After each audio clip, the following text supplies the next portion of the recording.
Well, it's great to have you with me again here in the office for a little tune. We feel very happy to still be on the air without interruption, and this is the temporary home of the Appleseed as we produce the show from a couple of home studios these days. This, of course, being one of them. And it's been a pleasure, continues to be a pleasure to play you a little song every day during this time of isolation. And most of those songs have been songs of hope and hanging on and faith and how much we love our kids.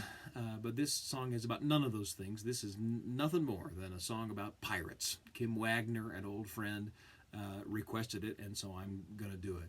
This is one of the very first songs that I wrote, this little handful of songs that represented the very first little batch of songs I ever wrote years and years ago. It was written when Corky Allerton, a friend and neighbor without whom I think I would not be writing songs at all these days, lent me his 12-string guitar, and I would strum those big 12 strings in my living room, and it sounded somehow oceanic. And maybe, of course, that was just because in church I had heard a woman stand at the pulpit and talk about how her family had come to America when her great-great-grandparent, playing on the docks in England, had been kidnapped by pirates and taken to set sail on the high seas. So with those thoughts, I think, in my head, this song was written. Of course, years later, Elizabeth Swann would be taken captive by the crew of the Black Pearl, and all songs about pirates would seem a little bit derivative. But this one's kind of fun, and I'm thankful that Kim Waggoner thinks on it so fondly. The song is called Quiet Nancy, a bit of a change.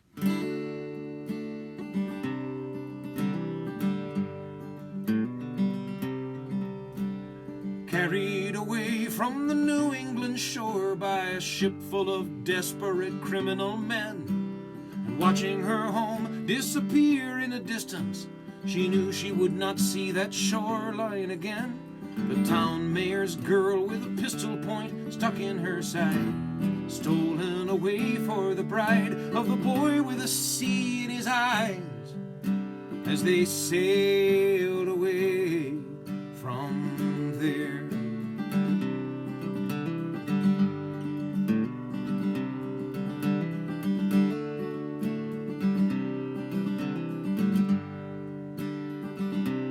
Well, it bore her away 7 years, all surrounded by bowsprits and jibs and by pirates in love. And he built her a life full of seagulls and whales, with the waves boiling under the prow and the sun high above, dancing beneath the Australian stars, or thrilling to Spanish guitars, or beneath the South African moon. And he spent himself for her.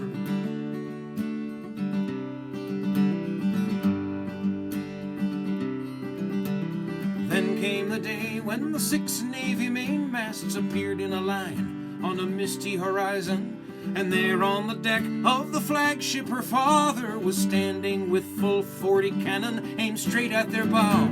The young pirate leaped to the rail with a blade that in Persia was carefully made in exchange for a lock of her hair, and he held it high for her.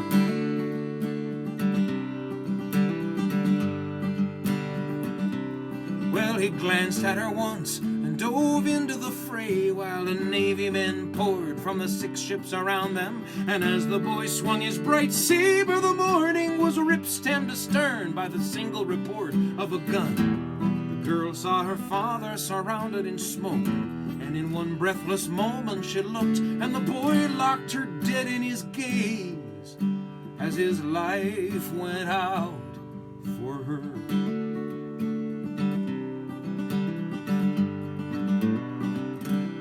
Well, the girl is now back in the home of her father, a room of her own with a high curtained window, a desk full of lessons, a mind full of seawater boiling in waves in the storms of her New England heart.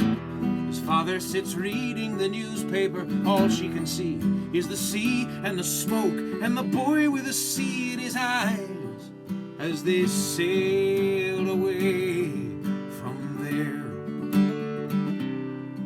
As they sail away, na na na na na.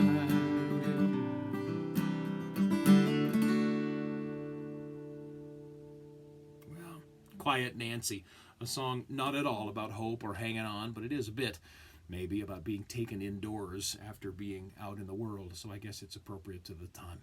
Take care of each other, beware of pirates, and I'll see you back here soon.